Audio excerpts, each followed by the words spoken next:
Soal pembubaran HTI, SBY kena gambar dari Tito Karnavian. By Argo.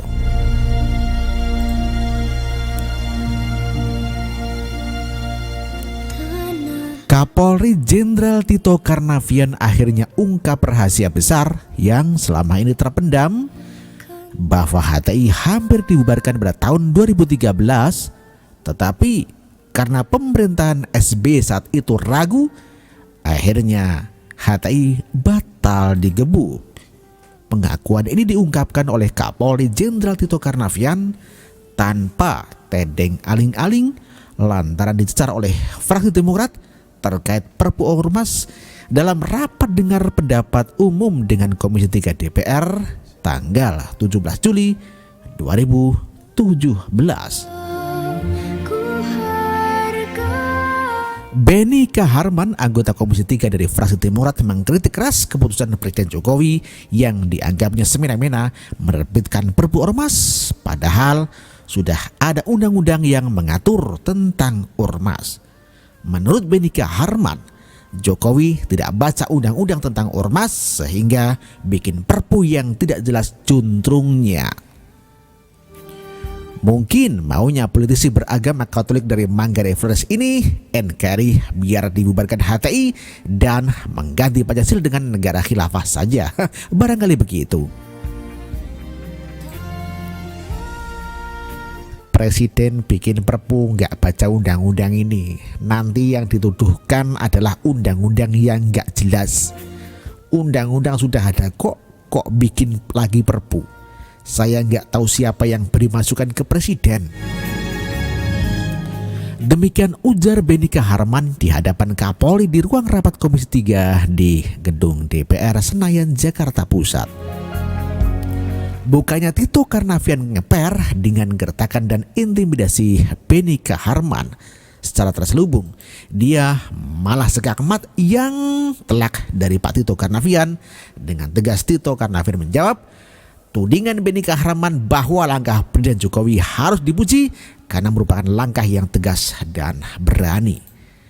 Pak Jokowi berani ambil keputusan Perpu ini karena menyadari bahwa yang pro dan kontra, yang eksploitasi unsur agama pasti akan ada. Tetapi berani ambil risiko, saya pikir berani ambil risiko lebih menunjukkan strong leadership, jawab Tito telak. Tito Karnavian kemudian mengungkapkan rahasia besar bahwa pihak kepolisian sebelumnya ragu menindak ormas anti Pancasila karena pada tahun 2013 zamannya SBY tidak ada keputusan yang berani untuk menindak ormas tersebut.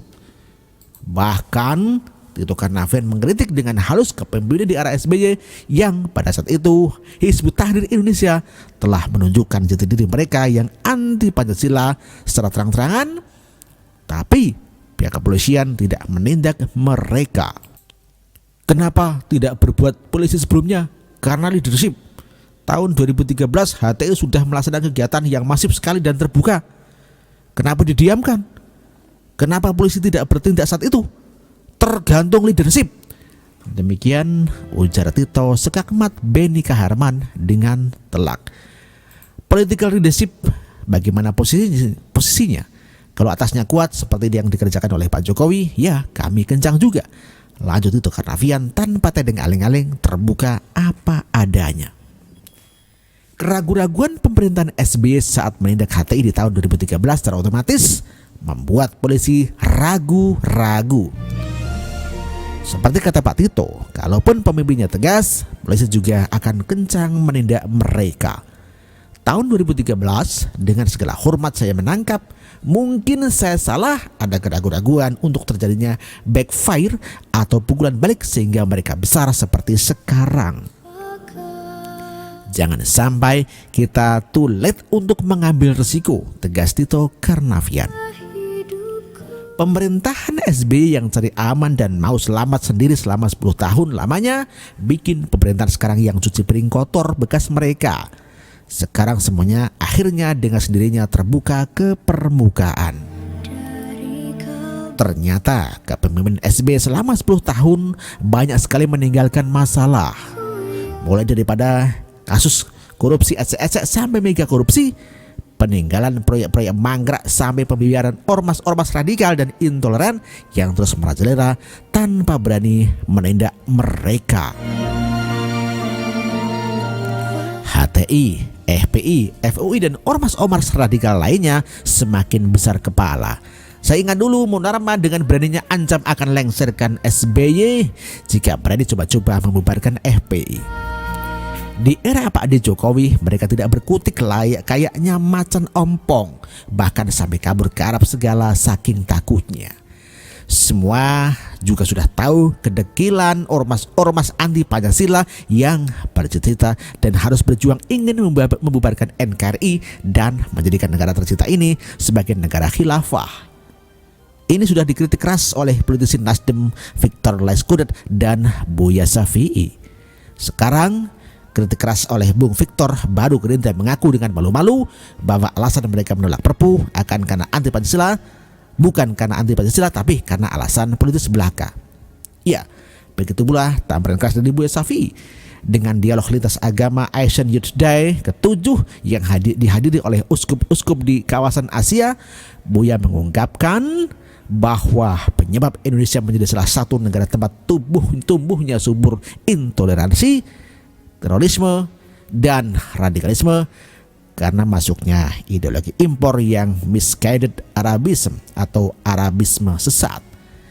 Di hadapan para uskup, Buya mencontohkan gerakan negara Islam di Irak, Suriah atau ISIS, dan juga Boko Haram di Afrika.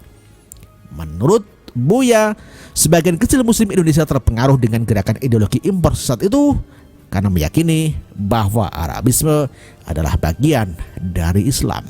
Padahal kalau mereka yang menganut ideologi sesat itu, padahal yang menganut ideologi sesat itu benar-benar memahami Al-Quran dengan sesungguhnya, tentu saja mereka tidak membunuh sesama umat Islam. Faktanya, ISIS membunuh jauh lebih banyak umat Islam. Itu apa? Bagi saya, Arabisme sesat itulah musuh terbesar Islam, ujar Buya Syafi'i. Buya menegaskan bahwa Al-Quran adalah kitab suci paling toleran di dunia. Asal dipahami dan ditafsirkan dengan benar, maka tidak ada masalah dengan toleransi. Tapi akibat dari kekuatan sebagian kecil umat Islam memilih mengkhianati ajaran Al-Quran demi syahwat kekuasaannya, Tuhan telah dibajak mereka. Itulah sebabnya Presiden Jokowi sangat tegas soal radikalisme, intoleran dan anti Pancasila. Jangan sampai negara yang sudah berdiri sejak selama 72 tahun ini bubar dan ambruk dengan sendirinya akibat ulah ormas-ormas yang meracuni alam bawah sadar rakyat untuk menolak Pancasila dan NKRI. Pesan buat Benny Kaharman, lain kali kalau mau menelanjangi pemerintah, persiapan yang matang dan jangan ngasal supaya tidak ditelanjangi balik. Begitulah kura-kura. Argo NKRI harga mati. Terima kasih.